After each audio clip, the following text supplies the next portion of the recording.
Jenderal Purnawirawan Prabowo Subianto, yang juga adalah alumni Partai Golkar, disempurnakan lagi dengan memakai dasi warna kuning hari ini.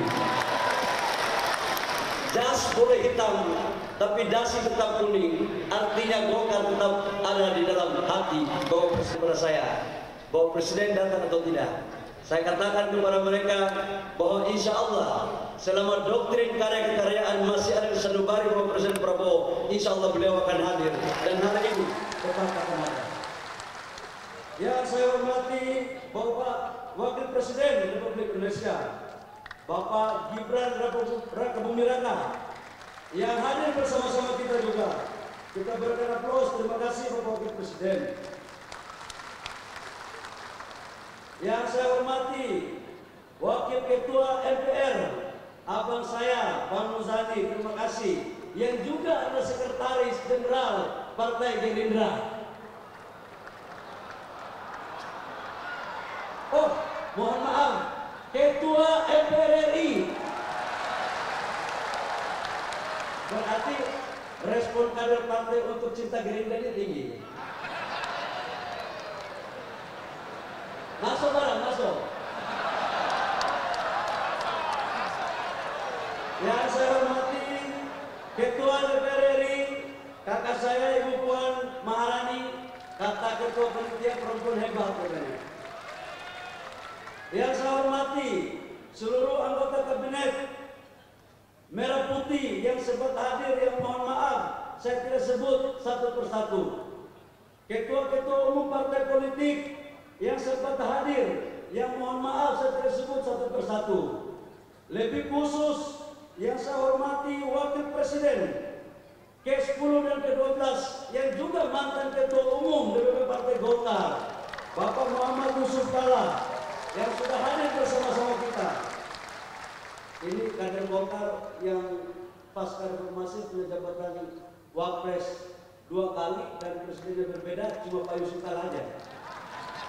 Itu terjadi karena dari Ketua Golkar, kira-kira begitu. Yang saya hormati Ketua Dewan Pembina Partai Golkar, Pak Agus Gumiwang, Ketua Dewan Kehormatan Bang Ical, kita berikan aplaus kepada Pak Manisal Bakri, Ketua Dewan Etik, dan seluruh senior-senior yang mohon maaf saya tidak sebut satu persatu. Sekretaris Jenderal, Wakil-Wakil Ketua Umum, Bendahara Umum, dan seluruh pengurus DPP Partai Golkar yang hadir pada hari ini.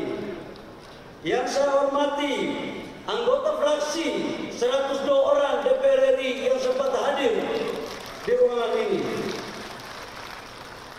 Para ketua ormas harta karya, ketua-ketua Golkar DPD 1, DPD 2 yang saya muliakan yang hadir pada hari ini, dan seluruh anggota DPR Kabupaten Kota Provinsi yang berjumlah 2.900 yang baru selesai mengikuti pembekalan dalam mengawal pemerintahan Prabowo Gibran ke depan. Seluruh kader dan hadirin yang berbahagia, pertama-tama marilah kita panjatkan puji syukur kita kehadirat Allah Subhanahu wa taala atas limpahan rahmat kasih sayangnya, sehingga pada hari ini kita dapat berkumpul di sini dalam rangka mengikuti perayaan puncak HUT Golkar yang ke-60. Hari ini merupakan hari yang sangat penting. Ibarat usia seorang manusia, 60 tahun bukanlah usia yang muda. Ini adalah usia matang-matangnya. Karena itu kalau kita menengok ke belakang tentang bagaimana proses Partai Golkar lahir, sesungguhnya Partai Golkar lahir adalah merespon terhadap kondisi politik yang pada saat itu terjadi di zaman Orde Lama. Stabilitas politik yang tidak menentu, adanya gerakan politik yang merubah ideologi Pancasila kepada ideologi lain. Atas dasar kesadaran itulah kemudian muncul gabungan organisasi-organisasi yang mengatasnamakan sebagai Sekber dan mendeklarasikan diri pada tanggal 20 Oktober tahun 64. Dan disitulah terjadi bergabungnya antara TNI dan organisasi-organisasi sebagai cikal lahirnya Partai Golkar. Dengan demikian dapatlah kita artikan bahwa sesungguhnya Partai Golkar lahir bukan dimiliki oleh 1-2 orang, tapi Partai Golkar lahir atas dasar gagasan besar para pendiri bangsa dan para tokoh-tokoh bangsa yang ingin melihat rakyatnya sejahtera.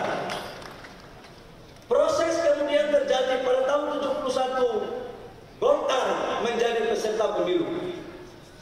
Golkar dulu terkenal dengan jalur ABG, ada sipil birokrasi, Golkar dan TNI, mampu mengawal proses pemerintahan selama 32 tahun.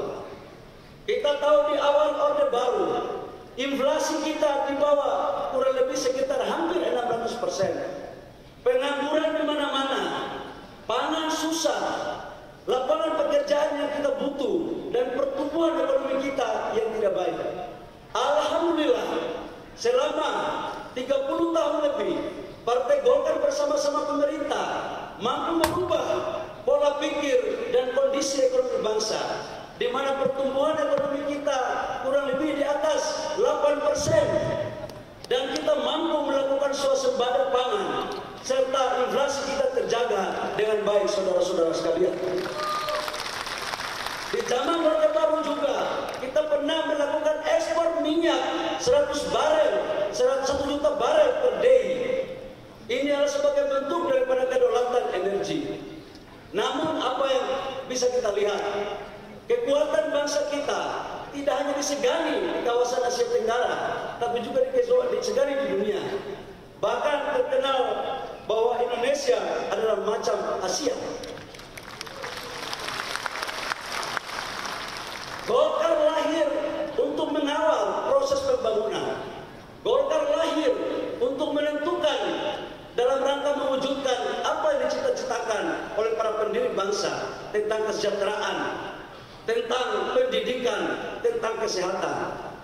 Bapak Presiden, hadirin yang berbahagia, di akhir masa pemerintahan Orde Baru, kita lihat bahwa negara kita juga mampu bersaing secara teknologi di bawah pimpinan B.J. Habibie. Namun pertanyaan yang muncul adalah, apakah negara-negara tetangga atau negara luar itu ikhlas dan senang melihat Indonesia maju? Saya katakan bahwa proses itu belum betul-betul mereka senang kalau negara kita maju. Apa yang terjadi? Krisis ekonomi melanda negara kita pada tahun 98 yang diawali dengan krisis ekonomi berujung pada persoalan krisis politik. Mahasiswa yang waktu itu juga salah bagian daripada mahasiswa meminta pergantian pemerintah. Dan tidak hanya di sana, Golkar pun diminta turut untuk dibubarkan. Ini adalah fase-fase yang berat, Bapak Ibu semua. Tapi kita diuntungkan, kita mempunyai kader-kader patriot, kader-kader Partai Golkar yang negarawan, kader Partai Golkar yang mempunyai kecerdasan, kemampuan komunikasi politik yang dipimpin langsung oleh Ketua Umum Bang Akbar Tanjung. Kita lihat Bapak Ibu semua, di sini adalah fase perubahan baru bagi golongan karya bertransformasi menjadi partai politik. Ini adalah pertama. Dan di tahun 99, kalau kita melihat banyak rakyat di pelosok-pelosok, di kota-kota, saya pernah melihat waktu itu masih mahasiswa, Bang Akbar memimpin kampanye dengan tokoh-tokoh Golkar yang lain. Sempat dari bis ke bis, dari jalan tol ke jalan tol, menghadang mereka.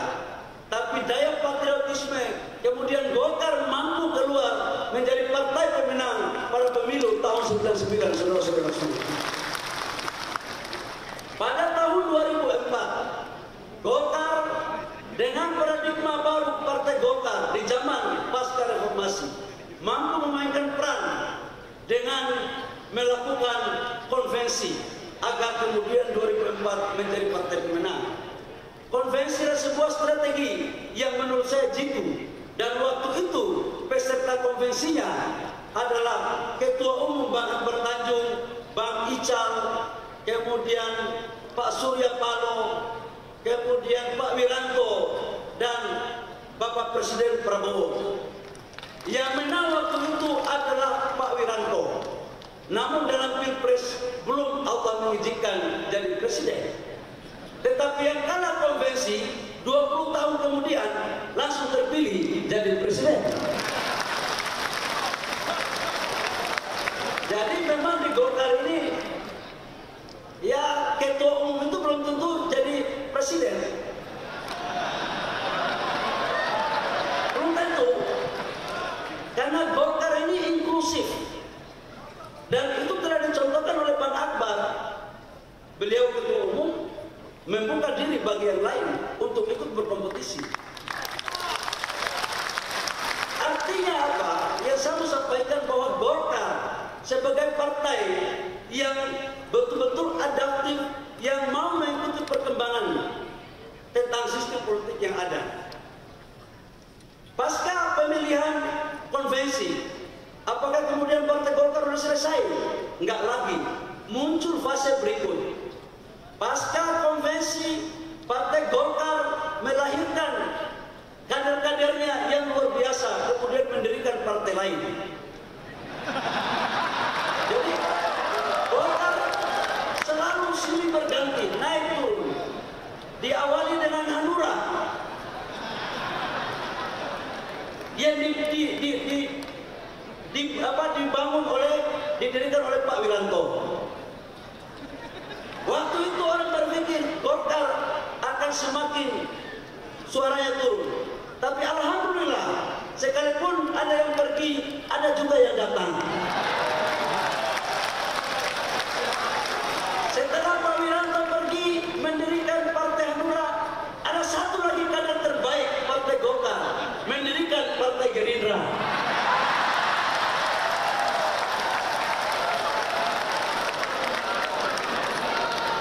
Belum berakhir, Partai Gerindra pergi, satu lagi kader terbaik Partai Golkar mendirikan Nasdem. Bagi Golkar adalah itu hal yang biasa-biasa saja. Karena Golkar sebagai ibu kandung menganut mazhab doktrin karya kekaryaan. Golkar menghargai perbedaan pilihan kader-kader Partai Golkar. Karena sesungguhnya Golkar adalah gudang daripada kader-kader yang berkualitas.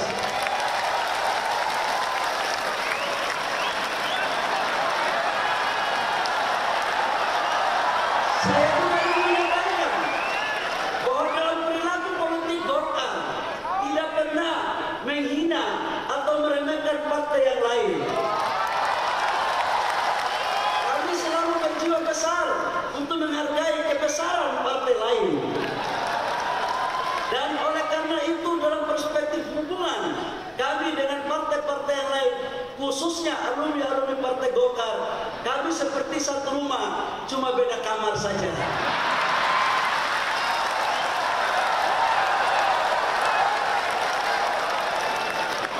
Yang namanya satu rumah pasti keluarga. Cuman itulah perbedaan. Golkar adalah ibu kandung yang melahirkan anak-anaknya. Bapak Presiden, hadirin yang berbahagia.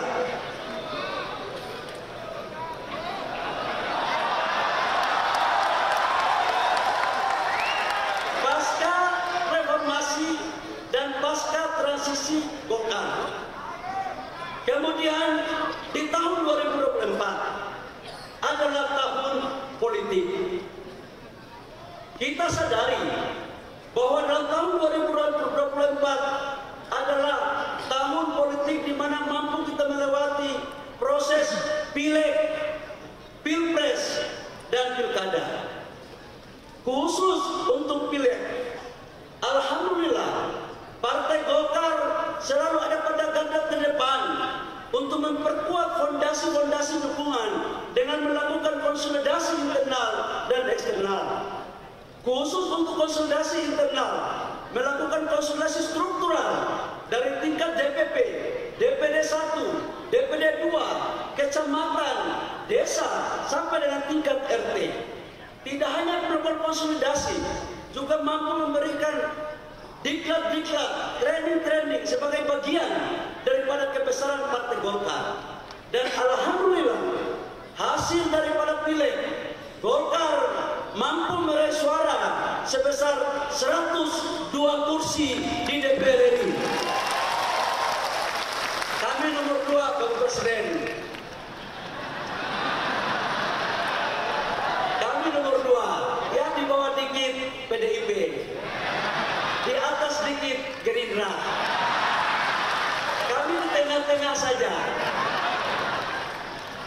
Dan ini mencerminkan, tetapi untuk DPR Kabupaten Kota, izinkan kami Bapak Presiden dan seluruh ketua-ketua umum partai lain bahwa Golkar menang di 15 provinsi dan sekaligus menjadi ketua DPR provinsi dan menang di 300 lebih kabupaten kota dengan total jumlah anggota DPR kabupaten kota sebesar 290 dan yang terbanyak dibandingkan dengan partai-partai yang lain. Dan malam hari ini semua mereka ada di sini, Bapak Presiden.